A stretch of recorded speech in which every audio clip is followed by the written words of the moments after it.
Camerounaises, bienvenue au 20h que le départ donc ce jour. Qu'est-ce qui se passe donc avec Paul Biya qui est donc en pleurs? Ici donc c'est le moment qui frappe Qu'est-ce donc qui dans va les donc se meilleurs, passer en Afrique avec vous, commissaire madame donc et monsieur? Paul Biya. Rebonsoir à tous et bienvenue pour cette nouvelle triste vient donc de tomber. Alors, Ok, c'est bon. Donc de la magistrature suprême donc de Paul Biya. Nous cap There are moments in African politics when one headline tells the entire story of a nation. Imagine this: a president who has ruled for more than 40 years, now 92 years old, leaves his country 3 weeks before a decisive vote. On the 21st of September 2025, Paul Biya boarded a plane not to meet his citizens, but to land in Geneva. While Cameroon struggles with hospitals that lack scanners and villages without electricity, the head of state booked himself once more into Switzerland's Intercontinental Hotel, long known as his personal retreat. The world is watching. The Cameroon election 2025 is not only a date on the calendar, it is a referendum on 4 decades of rule, a test of whether a nation can move beyond one man. Biya's sudden Switzerland trip raises the question, is this confidence? Or is it fear? At the same time, opposition leaders and even his own daughter are shaping an unexpected drama. This story is larger than one campaign. It is about power, legacy, and the courage of a people who have been asked to wait too long. Stay with us. This is more than an update. It is a turning point for Cameroon. Subscribe and let your voice stand with ours for a continent that refuses to be silent. On the 21st of September 2025, a detail released by the presidency of Cameroon shocked many. President Paul Biya had left Yaoundé for Europe. His destination was not Paris or Brussels for an official summit. It was Geneva, Switzerland, for what the communiqué called a short stay. Yet the symbolism of this journey could not be ignored. Just 3 weeks before the Cameroon election 2025, with tensions high and opposition scattered, the head of state left his people behind to seek comfort abroad. For decades, Geneva has been more than a holiday spot for Paul Biya. It has been described as his second home. Reports by investigative journalists had already revealed the staggering costs of these stays. The Organised Crime and Corruption Reporting Project, OCCRP, calculated that during past visits, Biya and his entourage spent an average of 40,000 Swiss francs per night at the Intercontinental Hotel. Over the years, the figure reached an estimated $65 million of public money. To ordinary Cameroonians, these numbers are not abstract. They equal schools that were never built, maternity wards that never received incubators, and villages still without clean water. The contrast could not be more striking. In Douala, families face constant blackouts. In Bafoussam, parents must buy their own medicines before bringing a child to hospital. In Bamenda, potholes swallow cars on roads that were promised to be rebuilt years ago. Against this backdrop, the image of their president in a luxury suite overlooking Lake Geneva resonates like an insult. It fuels the perception that Biya governs from abroad, detached from the lives of his people. But why now? Analysts are divided. One explanation is health. At 92, Biya has rarely appeared in public this year.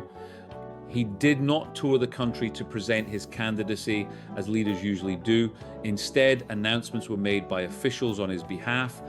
Geneva, with its discreet clinics and private doctors, has long been a place where his health could be managed away from the eyes of the public.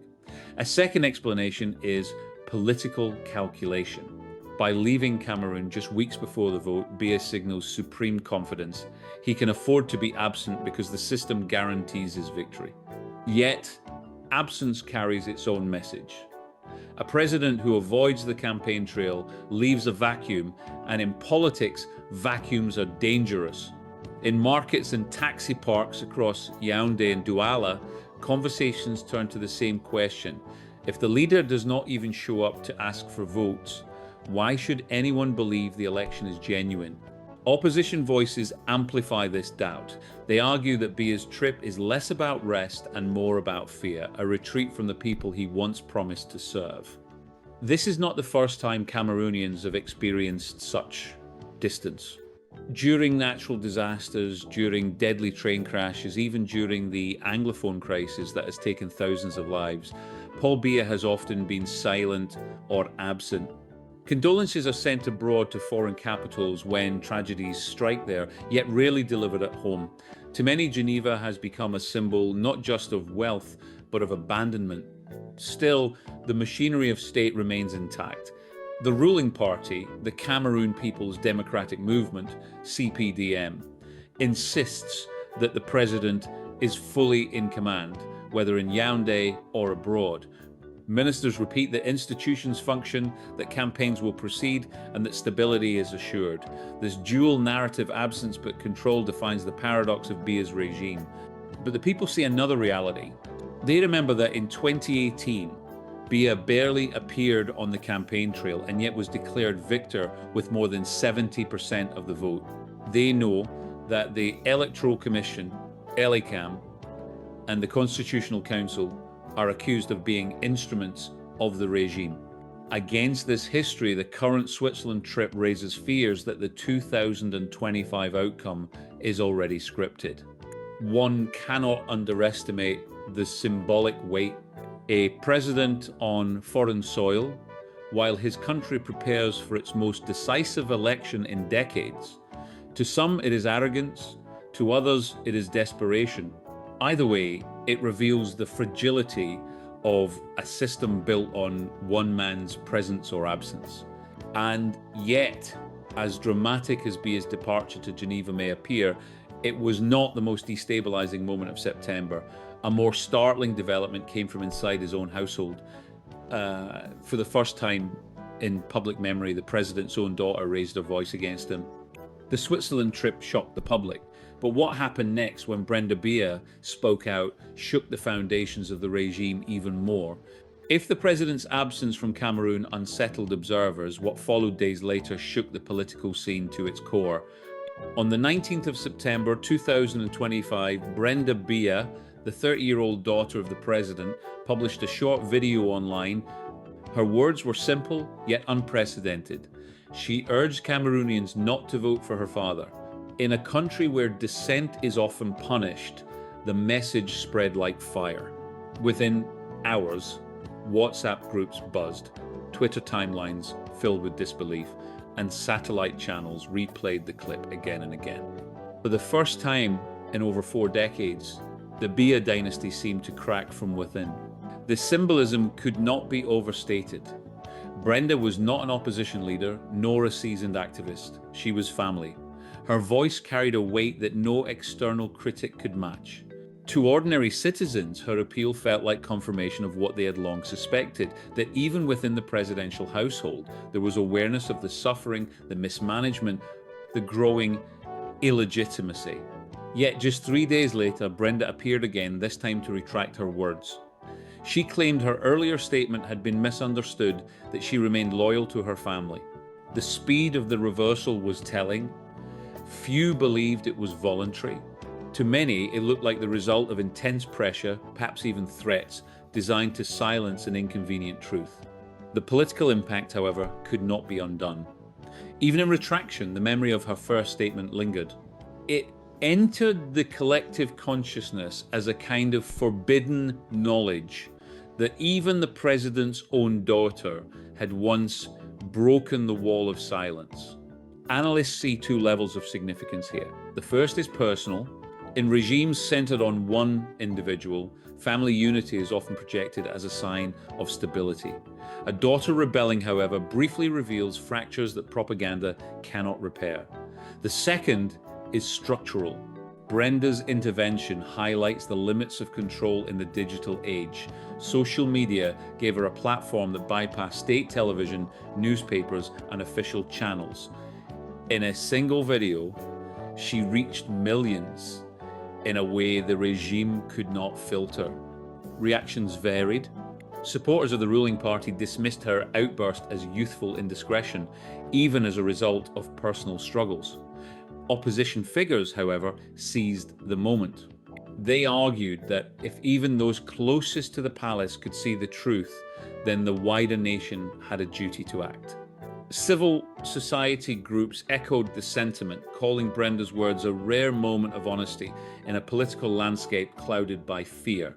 For ordinary citizens, the episode reinforced a sense of cynicism, but also of awakening.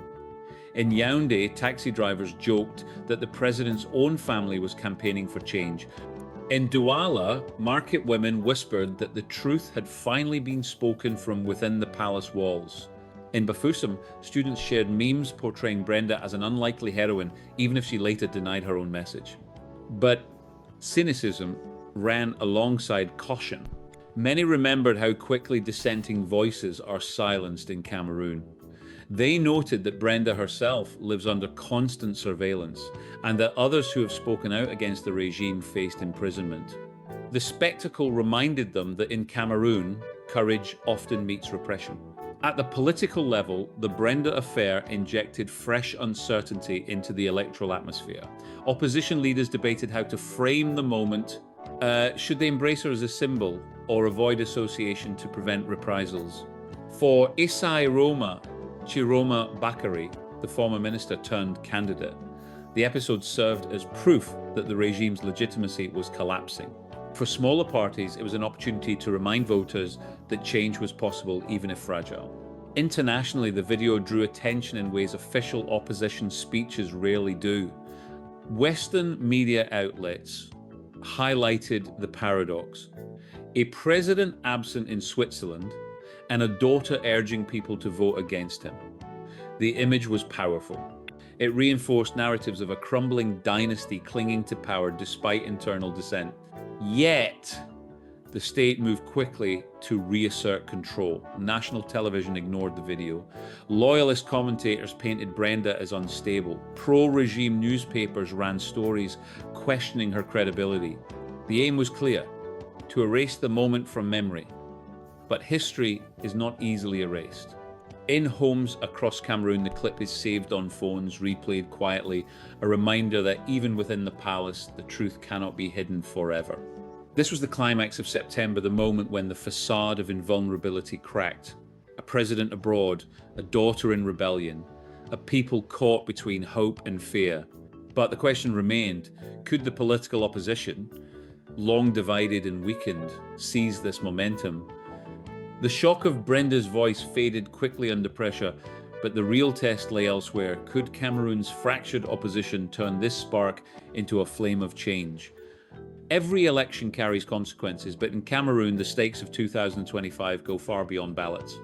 The spectacle of Paul Biya abroad, coupled with the outburst of his daughter, has intensified doubts about the legitimacy of the process. The effects ripple across society and politics alike. At the civil level, frustration is deepening. For years, Cameroonians have endured what they call government in absentia, a presidency that rarely engages directly with the people. The Switzerland trip in September only reinforced this perception. Citizens now ask, if the leader cannot campaign, cannot appear at hospitals or disaster sites, what does leadership even mean? This question translates into daily anger. Taxi drivers complain about fuel prices, teachers about unpaid salaries, nurses about empty pharmacies. The sense is not merely that the president is distant, but that the state itself has abandoned them. This anger feeds political tension. Opposition groups attempt to channel it, but they face obstacles. The Cameroon election 2025 is organized by institutions widely perceived as biased. The Electoral Commission, ELECOM, is criticized for partisanship, and the Constitutional Council, dominated by figures close to the ruling party, has already demonstrated its stance by excluding Maurice Kamto from the race on the 5th of August. To many, this was not just a legal decision, but a political elimination, removing the man who, in 2018, mobilized crowds and claimed to have been robbed of victory. With Kamto sidelined, the opposition landscape looks fractured. Isa Chiroma Bakary, once a loyal minister, now positions himself as the figure of change. His resignation in June 2025 and subsequent candidacy marked a turning point, drawing crowds in the north and attention from the media, yet skeptics recall his decades of service under Biya. Can a man who defended the regime for years suddenly embody reform? Supporters argue that his break is genuine, citing his years of imprisonment in the 1,980 seconds as proof of his willingness to resist. Critics counter that his rise is tolerated by the system precisely because it poses no real threat. Other candidates, Cabral Libii, Joshua Ossi, Bello Buba, Maigari, remain in the race, each appealing to different regions and demographics. But the failure to unite behind a single opposition candidate haunts them. Cameroon's presidential election is decided in one round. Fragmentation almost guarantees that votes against Biya will be split. In 2018, this division contributed to his easy official victory. In 2025, the risk is the same. Multiple challengers, each strong enough to claim legitimacy, none strong enough to secure official recognition. Beyond the political arena, there are deeper consequences. Economically, uncertainty fuels capital flight. Business owners delay investments, fearing instability after October. Young people talk openly about emigration. Already, Cameroon's diaspora is large and vocal, often more active politically from Paris or Brussels than within Yaoundé. If elections are seen once again as stolen, this exodus of energy and talent may accelerate. Social cohesion is also at stake. In a country marked by linguistic divides between Francophone and Anglophone regions, prolonged authoritarianism feeds resentment. The Anglophone crisis remains unresolved, with violence simmering in the northwest and southwest. For communities in those regions, the image of Biya in Geneva is especially bitter. They see it as proof that the state has resources for luxury abroad, but none for reconciliation at home. Security, too, is fragile. Analysts warn that contested results could trigger unrest. The memory of protests in 2018, when opposition supporters were arrested, some disappeared, still lingers. This time, anger is sharper and the population younger. Social media mobilizes people faster than before. A spark, such as Brenda Biya's video, shows how quickly emotions can spread. The state's response will determine whether the aftermath is peaceful or explosive. At the heart of all this lies a paradox. Many Cameroonians believe Biya cannot genuinely win a free election. Yet many also believe he will still be declared winner. This contradiction fuels despair, but also determination. Civil society groups, church leaders, and even local chiefs speak more openly now about the need for reform. The words transition and consensus candidate appear frequently in debates. For some, Issa Iroma Chiroma embodies that possibility, a 5-year caretaker presidency that could reform the electoral code and pave the way for credible competition. For others, he is merely another mask of the system. What unites most citizens, however, is a desire not to be humiliated again. After decades of waiting, they want their voices to matter. Whether through the ballot box or through mobilization, they are determined to send a message. And so, as October approaches, the civil and political consequences of Biya's absence multiply. It is not only a question of who will be president, it is a question of whether Cameroonians will continue to live under what many call government without presence. If you believe that what Cameroon needs is not another election scripted in advance, but a real turning point, share your voice in the comments. The people's frustration is boiling, but Cameroon does not exist in isolation. How the world responds, France, the United States, the United Nations will shape what happens after the vote. No African election takes place in a vacuum. The Cameroon election 2025 is closely watched not only by Cameroonians but also by foreign capitals. For the international community, Biya's regime has long been both a partner and a problem. Stable enough to maintain order, yet authoritarian enough to undermine democratic credibility. France occupies the most complicated position. Historically, the power behind the throne, Paris has cultivated deep ties with Yaoundé since independence. French companies dominate sectors from oil to telecommunications. Yet in 2025, France faces diminished influence. The sight of Ambassador Thierry Marchand meeting with Cameroon's interior minister to discuss electoral logistics reminded many of the colonial past. Critics argue that France remains complicit, legitimizing a process widely seen as flawed. Others note that France itself is weak and losing ground in the Sahel, pressured by domestic crises and less capable of projecting authority than in previous decades. Still, the symbolism of French generals reviewing Cameroonian forces sends a clear signal. Paris continues to guard its interests. The United States adopts a more cautious posture. Washington's priorities lie in regional security, counter-terrorism in the Sahel, maritime stability in the Gulf of Guinea, and containing Russian and Chinese influence. For the US, Biya offers predictability. Even if his rule is contested, he represents continuity in a volatile region. Yet American diplomats also voice concern about human rights and governance. The paradox is that the US calls for free elections while quietly supporting arrangements that preserve order, even if at the expense of democracy. The United Nations has also played a controversial role. In early 2025, UN officials met with Cameroon's electoral body ELECAM and praised its commitment to transparency. For opposition groups, this was an insult. They argue that the UN effectively endorsed a flawed institution, ignoring years of evidence of bias. Activists in Geneva plan demonstrations on the 26th of September to denounce what they call international complicity. For them, Brenda Biya's video and the president's Switzerland trip expose the absurdity. How can the UN preach democracy while allowing dictatorships to stage managed elections?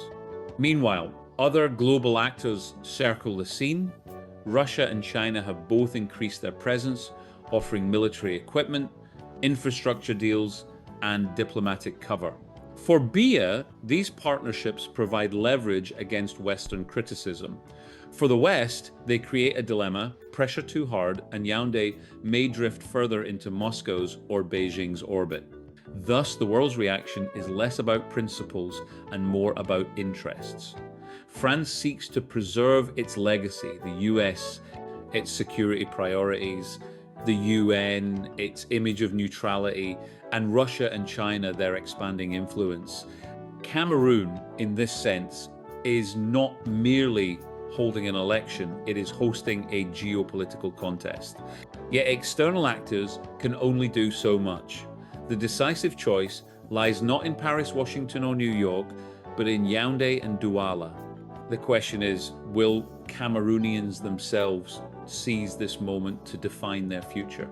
As the election date of the 12th of October approaches, Cameroonians confront not only a vote, but also a profound question. What kind of future do they want, and what kind of future are they willing to fight for? Three scenarios dominate discussion. First scenario, continuity without legitimacy. In this version, Paul Biya is once again declared winner despite low turnout and widespread doubt. The machinery of the state delivers the result, as it has done since 1982. For the ruling elite, stability is preserved. For the people, it means another 5 years of frustration, a deepening sense that elections are theatre rather than choice. This risks fueling unrest, especially among the youth who see no prospects under endless rule. Second scenario, opposition victory denied. If a challenger such as Isai Roma, Chiroma Bakary, or Cabral Libi claims popular support, yet the official results contradict it, Cameroon could face a crisis. Protests would likely erupt, security forces would respond harshly, and the cycle of repression and resistance would intensify. This outcome resembles the disputed elections of 1992 and 2018, but with higher stakes.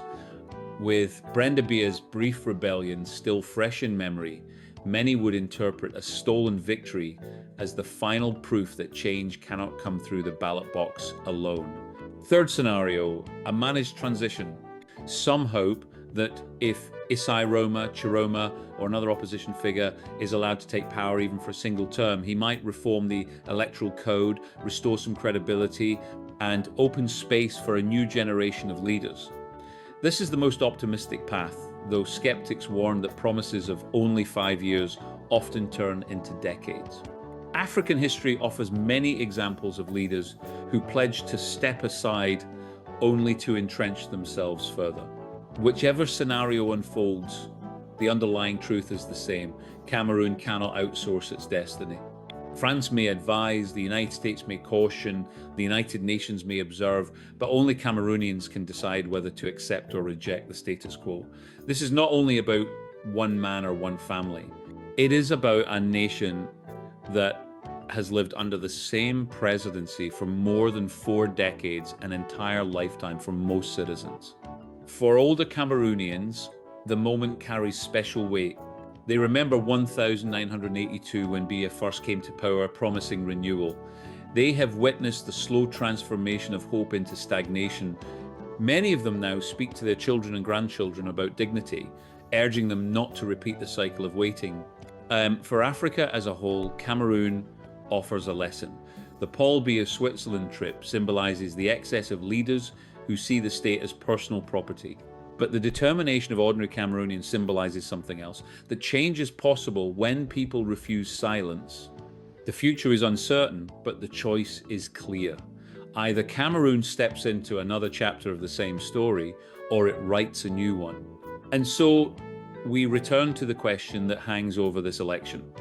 Can a nation that has lived 43 years under one man finally find the courage to turn the page? The story of Cameroon in 2025 is not simply about politics. It is about a people who have waited more than 4 decades for renewal, only to see the same figure return again and again. It is about hospitals without equipment, schools without resources, and villages without electricity, while leaders spend fortunes abroad. It is about a president who leaves his country weeks before an election, choosing Geneva over Yaoundé. The Paul Biya Switzerland trip has become more than a scandal. It is a symbol of the distance between ruler and ruled. But distance also creates possibility. When power seems unreachable, people discover their own strength. The Cameroon election 2025 is therefore more than a date, it is a test of dignity. Even if results are declared in predictable fashion, the meaning lies not in official numbers, but in the awakening of a nation. The brief, fragile words of Brenda Biya showed that truth can emerge even within the palace. The growing voices of opposition, fragmented yet determined, show that silence is no longer guaranteed. For older generations, this is a moment of reflection. You have seen promises rise and fade, you have endured disappointments, but you also know the cost of giving up. For younger generations, this is a call to courage. The world is watching, but more importantly, history is listening. Cameroon stands at a crossroads. One path leads to repetition, the same man, the same system, the same frustrations. The other leads to uncertainty, but also to hope. To choose hope requires unity, vigilance, and resilience. It requires that Cameroonians speak, act, and believe that change is not a dream, but a duty.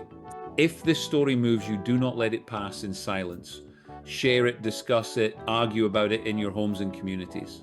Subscribe to this channel, not just for updates, but to stand with those who believe that Africa's future must be written by its people, not imposed from above.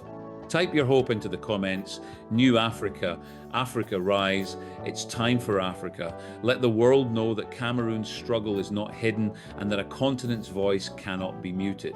The Cameroon election 2025 is not the end of a cycle. Étoile. À mes frères, mes sœurs, le Cameroun c'est vraiment le théâtre des ironies divines. Et comme toujours chez nous, la rumeur voyage plus vite que le TGV, pendant que la vérité est encore en train de chercher son taxi. Chacun ajoute son épice dans la marmite, certains disent que c'est un complot des ennemis du régime, d'autres affirment que c'est la preuve ultime de la dilapidation des fonds publics. Bref, le pays tout entier devient un tribunal populaire, avec Facebook comme juge et WhatsApp comme greffier. Mais attention, Camenews est là pour remettre de l'ordre dans ce désordre. Parce que derrière cette facture, derrière cette indignation, il y a un jeu politique beaucoup plus complexe. Et vous allez le découvrir avec nous dans ce reportage qui ne ressemble à aucun autre.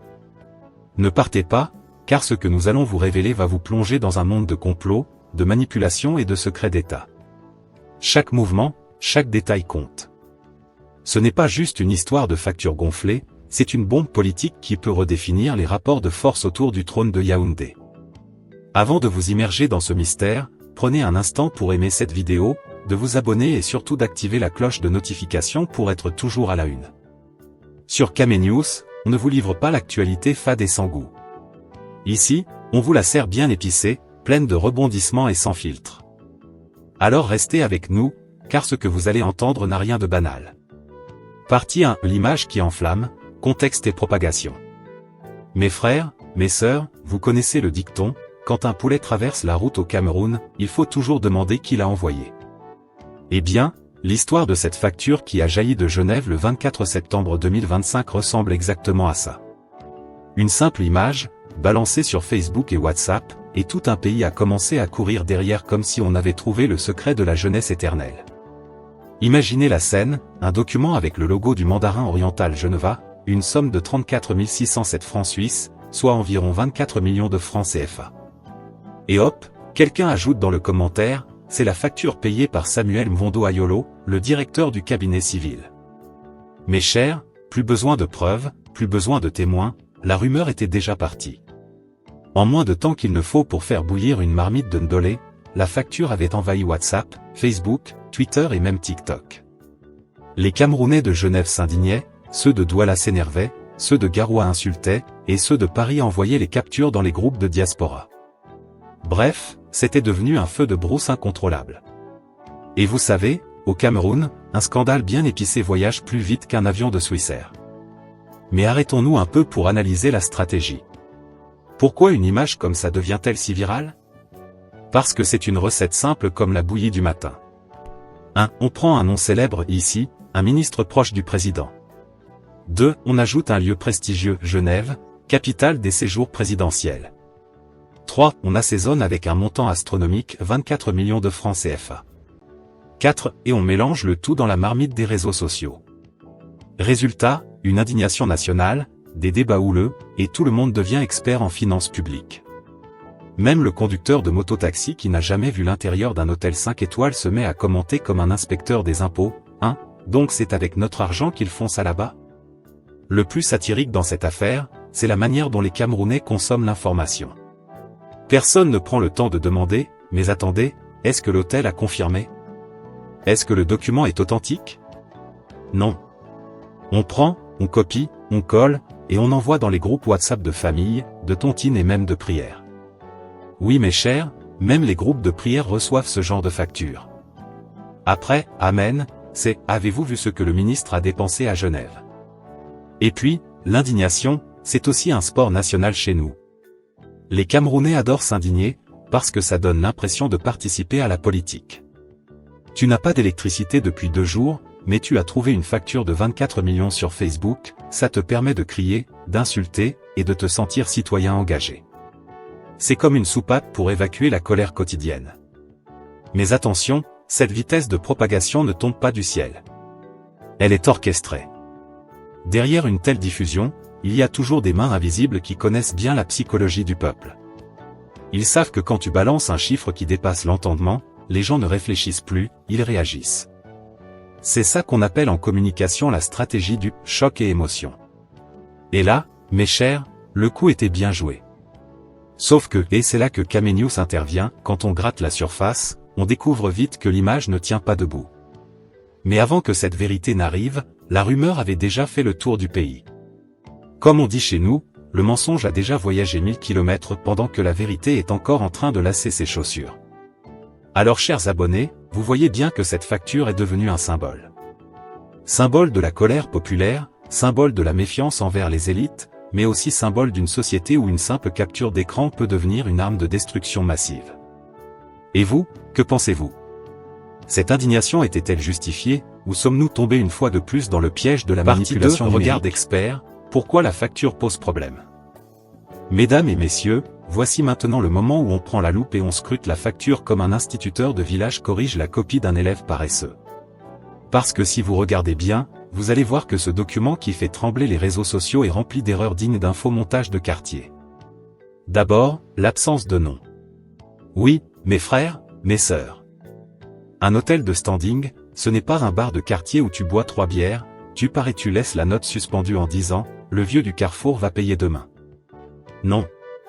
Dans un hôtel comme le Mandarin Oriental, chaque facture est obligatoirement rattachée à un client, on écrit ton nom, le numéro de ta chambre, la durée de ton séjour, parfois même ton moyen de paiement. Or ici, silence radio. La facture est orpheline. Pas de nom, pas de chambre, pas de date précise. C'est comme si tu trouvais un cahier d'école sans nom, sans classe et sans école, tu sais déjà que c'est suspect. Ensuite, l'histoire de la fameuse GST. Ah, là vraiment, j'ai ri. GST veut dire Good and Service Tax. Ça, c'est une taxe qui existe dans des pays comme l'Inde, l'Australie ou Singapour. Mais en Suisse? Jamais de la vie. Chez eux, c'est la TVA, la vraie, avec des taux clairs, 8,1% pour le standard, 3,8% pour l'hôtellerie. C'est écrit partout, même sur le site de l'administration fiscale suisse. Donc si la facture du Mandarin Oriental commence à parler de GST, sachez que ce n'est plus Genève, c'est plutôt Bombay. Autrement dit, les faussaires ont tellement copié-collé qu'ils ont oublié de faire les devoirs. Et ce n'est pas fini. La facture montre aussi des libellés farfelus comme « Suite indulgence »,« Short et suite » et tenez-vous bien, GMC Cars VVIP. Ah mes chers, depuis quand un palace genevois facture les voitures en dizaines d'unités comme si c'était les bananes qu'on vend au marché d'Obala. Un hôtel de ce niveau facture par type de chambre, par nombre de nuits, éventuellement par service spécifique comme un spa ou un transfert aéroport, mais jamais GMC Cars VVIP, comme si on achetait les voitures par paquet de 10. Et le plus drôle, c'est le libellé « Short et suite ». Ça ressemble plus à une blague de stand-up qu'à une ligne comptable d'un hôtel 5 étoiles. Continuons avec le fameux service charge. Mes frères, en Suisse, le service est inclus dans le prix. On ne facture pas ça séparément comme dans certains pays. Donc cette ligne-là aussi, c'est un gros faux pas. C'est comme si un cuisinier te vendait le plat de ndolé, puis ajoutait « frais de piment » en supplément. Ce n'est pas dans leurs habitudes. Et maintenant, parlons du fameux QR code. On nous a dit que ça prouve l'authenticité. Eh bien non. Quand on a scanné le code, il n'a pas renvoyé vers une base hôtelière sécurisée, ni vers un site officiel, mais simplement vers un texte inséré manuellement. Bref, c'est comme imprimer un faux billet et dire « Regardez, il y a les dessins, donc c'est vrai ». N'importe quel graphiste de quartier peut fabriquer ça avec un logiciel gratuit. Pire encore, les horaires ne collent pas. La facture parle de 16h38, mais dans le code, c'est écrit 4h38 de l'après-midi. 2 heures différentes pour le même document? C'est comme si ton relevé bancaire indiquait que tu as retiré de l'argent à Yaoundé et à Douala en même temps. C'est incohérent, point final. Alors vous voyez, mes chers abonnés, quand on regarde cette facture de près, on se rend compte que c'est un document bricolé à la va-vite, sans rigueur, sans vérification, juste conçu pour choquer les yeux et frapper l'imagination. C'est un peu comme ces chaussures chinoises qui brillent beaucoup au marché mais qui se déchirent après 2 jours. Et le plus satirique dans l'affaire, c'est que malgré toutes ces incohérences, des milliers de personnes ont cru dur comme fer que c'était une preuve en béton. Voilà comment une simple photo devient une arme de manipulation massive. Et moi je vous le dis, un faux bien fait peut tromper un non-initié, mais un faux mal fait comme celui-ci, c'est une insulte à l'intelligence collective. Alors chers abonnés, ouvrez l'œil. Posez-vous toujours la question, est-ce que ce document respecte les règles de base? Est-ce qu'il contient les mentions habituelles? Parce que si on ne fait pas attention, on va finir par croire que même un ticket de bar peut faire tomber un ministre. Partie 3. Remettre les chiffres dans leur contexte, luxe, protocole et mathématiques. Mes frères, mes sœurs, asseyez-vous bien, parce que ce que je vais dire là peut donner le vertige. Une facture de 34 607 francs suisses, soit environ 24 millions de nos francs CFA, ça fait peur hein. Même un commerçant de Ndokoti qui vend du poisson depuis 30 ans n'a jamais vu ça passer une seule fois dans sa caisse. Mais la vraie question est simple, est-ce que ce montant suffit, à lui seul, à prouver que le ministre Samuel Mvondo Ayolo s'est amusé à Genève comme un milliardaire en vacances? Ou bien est-ce simplement un chiffre sorti de son contexte pour nous faire danser le makossa de l'indignation? D'abord, remettons les choses dans leur contexte, Genève n'est pas Douala, encore moins Bafoussam. Là-bas, la vie est chère comme si chaque morceau de pain avait traversé l'Atlantique en première classe. Une nuit dans une suite de palaces genevois comme le Mandarin oriental peut coûter entre 2500 et 5000 francs suisses. Et si tu veux la suite présidentielle avec vue sur le Rhône et service VIP, prépare au moins 10 000 francs suisses par nuit. Traduction en CFA, c'est comme si tu payais la scolarité d'un enfant du primaire dans une école privée, pour une seule nuit de sommeil. Alors, si tu prends 2 ou 3 suites, que tu ajoutes quelques nuits, que tu commandes 2 bouteilles de champagne et que tu fais rouler une voiture de location avec chauffeur, la facture monte vite à 30 000 ou 40 000 francs suisses. Ce n'est pas de la magie noire, c'est juste la logique mathématique du luxe européen. Donc le chiffre de 34 607 francs suisses, présenté comme une bombe, n'a rien d'exceptionnel dans ce type d'hôtel. C'est cher, oui, mais ce n'est pas un délire personnel, comme certains veulent le faire croire. Maintenant, venons au protocole d'État. Est-ce que vraiment vous croyez qu'un ministre de la Présidence, en mission officielle à Genève, va sortir sa carte bleue personnelle pour payer l'hôtel de la délégation? Allons seulement. Ce n'est pas un voyage de vacances où chacun règle sa chambre à la réception. Dans ce genre de déplacement, les frais sont pris en charge par le protocole d'État, et les factures sont émises au nom des institutions, pas au nom de Monsieur X ou Y. C'est une organisation stricte, avec convention, signature et justificatif. Alors, croire qu'un haut fonctionnaire paie lui-même 34 000 francs suisses cash, c'est un peu comme croire qu'un éléphant passe par la porte arrière d'une case. Mais voilà le piège, quand on traduit ce montant en francs CFA, ça devient un vrai coup de massue. 24 millions. Et oui, c'est beaucoup plus impressionnant que 34 607 francs suisses. Parce que 24 millions, dans l'imaginaire populaire, c'est une maison modeste, c'est 2 taxis, c'est le capital de départ d'une petite entreprise. Résultat, tout le monde s'énerve, partage la facture, insulte le ministre, et la polémique enfle comme ballon de football sous le soleil. Pourtant, ceux qui connaissent Genève savent qu'avec 3 suites et une semaine de séjour, tu arrives très vite à ce chiffre. C'est ici que la satire prend tout son sens. Parce que le Camerounais moyen, quand il entend 24 millions, il compare avec sa propre vie. Il se dit, voilà, moi je cherche 5 000 francs pour mettre le courant chez ENEO, et eux, ils dépensent 24 millions en une semaine à Genève. C'est cette comparaison qui nourrit l'indignation.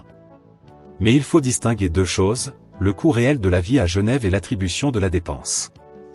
Que Genève soit chère, personne ne conteste.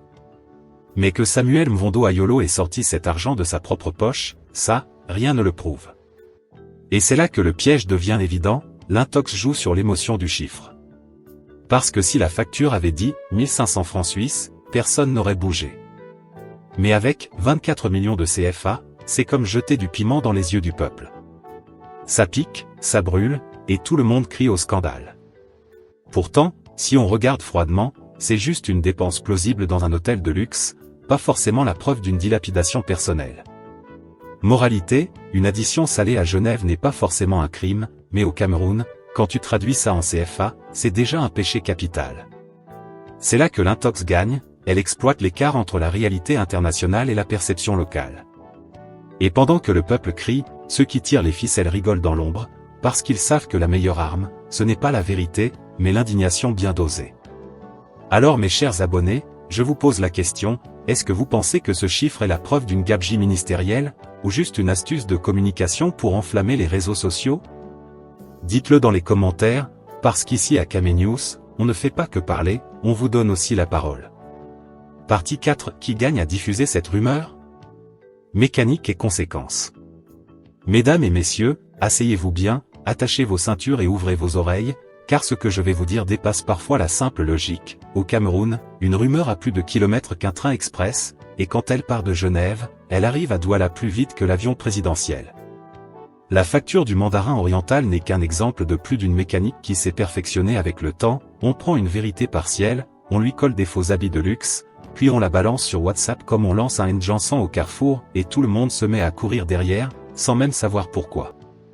Ici, le but est clair, salir un nom, créer le buzz et semer le doute. Qui gagne dans l'histoire? Pas le citoyen lambda qui n'arrive même pas à trouver le kilo de riz à bon prix, pas le commerçant qui cherche la monnaie pour rendre à sa cliente, non. Celui qui gagne, c'est le maître de la manipulation, celui qui sait qu'au Cameroun, une bonne intox vaut mieux qu'un discours de 3 heures à l'Assemblée nationale. Mais regardons ça en détail, d'abord, il y a les faux experts de Facebook, ceux qu'on appelle les « professeurs de WhatsApp ». Dès qu'une image sort, ils deviennent comptables, fiscalistes, douaniers, hôteliers et même inspecteurs de police en même temps. Ils partagent, commentent et jurent que « c'est vrai, j'ai mes sources ». Mais leur source, c'est souvent un cousin qui connaît quelqu'un dont la sœur travaille à Genève. Bref, le mensonge a déjà pris l'ascenseur pendant que la vérité est encore en train de chercher un taxi. Ensuite, il y a les opposants pressés. Eux, dès qu'ils voient une facture de 24 millions, leurs yeux brillent, ah voilà, on tient la preuve que le régime vole notre argent. Mais hélas, la politique, ce n'est pas une cuisine où tu mets le piment sans vérifier l'huile. Car si tu cries au scandale sur la base d'infos, demain c'est toi qu'on traite de menteur. Et ce faux bruit profite finalement au régime, qui pourra dire, voyez, on nous accuse pour rien, tout ça ce sont des fake news. Moralité, quand tu veux tendre un piège, assure-toi que ce n'est pas toi-même qui va tomber dedans. Et puis il y a les stratèges de l'ombre, ceux qui connaissent bien l'art de la désinformation. Ce sont eux qui fabriquent ces documents bien parfumés, avec QR code, logo et montant astronomique, juste pour que ça sente le scandale à des kilomètres. Eux savent très bien qu'une simple capture d'écran peut causer plus de dégâts qu'un long rapport de la Cour des comptes. Ils se cachent derrière des profils anonymes, inondent les groupes WhatsApp, et attendent tranquillement que le peuple s'énerve pendant que, ils sirotent leur café. Mais ne riez pas seulement, parce que les conséquences sont graves. D'abord, ça salit la réputation d'un homme public, qu'il soit coupable ou non. Car dans l'esprit de beaucoup, une fois que l'information est passée, on ne retient plus la correction. C'est comme une tache d'huile sur le pagne blanc, même si tu laves, il reste toujours une ombre. Ensuite, ça détourne l'attention du vrai débat. Au lieu de demander pourquoi les hôpitaux manquent d'équipements, pourquoi les enseignants sont en grève, ou pourquoi l'électricité joue à cache-cache, on se met à bavarder sur une facture probablement inventée. Et enfin, ça fragilise la confiance dans l'information. Parce qu'à force de voir des intox, les citoyens ne savent plus distinguer le vrai du faux. Un jour on leur dit que le ministre a dépensé 24 millions, le lendemain on leur dit que c'était faux. Résultat, quand une vraie affaire sort, personne n'y croit plus. Le peuple devient cynique, se dit, tous pareils, et c'est la démocratie elle-même qui perd. Mais comme on dit chez nous, quand la chèvre danse au carrefour, c'est qu'il y a quelqu'un qui joue le tam-tam derrière. Cette facture n'est donc pas une simple blague de réseaux sociaux, c'est une arme politique. Une arme numérique qui, bien maniée, peut déstabiliser un camp, mais mal contrôlée, peut se retourner contre celui qui l'a fabriquée. C'est le jeu dangereux de la politique camerounaise, chacun cherche le buzz, mais personne ne pense à la facture finale que la nation entière devra payer. Alors chers abonnés, vous voyez bien que derrière une simple image se cache toute une stratégie de guerre psychologique. Et la question reste ouverte, qui joue réellement du tam-tam derrière cette danse de la facture? Est-ce un camp politique qui veut affaiblir un rival? Est-ce une main étrangère qui profite de nos divisions? Ou est-ce simplement un farceur qui voulait faire rire le quartier et a fini par déclencher un incendie national? Voilà la vraie question que Kame News met sur la table. Conclusion, ce que nous recommandons est la question pour vous. Bilan clair et net, la facture qui circule présente des incohérences techniques sérieuses, et rien dans le document disponible ne permet d'affirmer que Samuel Mvondo Ayolo a personnellement réglé 34 607 francs suisses. La piste la plus probable reste le montage, aggravé par une amplification virale. Mais pour clore proprement, il faut 3 gestes simples des autorités. 1. Que l'hôtel confirme ou infirme officiellement l'authenticité du document. 2. Que le protocole publie l'état des réservations liées au déplacement. 3. Que la justice, si nécessaire, instruit calmement. Et vous, qu'en pensez-vous? Cette tempête numérique est-elle une manœuvre politique, une bourde d'un internaute, ou le reflet d'un vrai problème d'opacité? Répondez dans les commentaires, partagez votre avis, likez si vous aimez le fact-checking et surtout abonnez-vous à Kame News pour des enquêtes qui prennent le temps d'aller au fond. Merci de votre attention, la vérité n'a pas besoin de cris, seulement de vérification.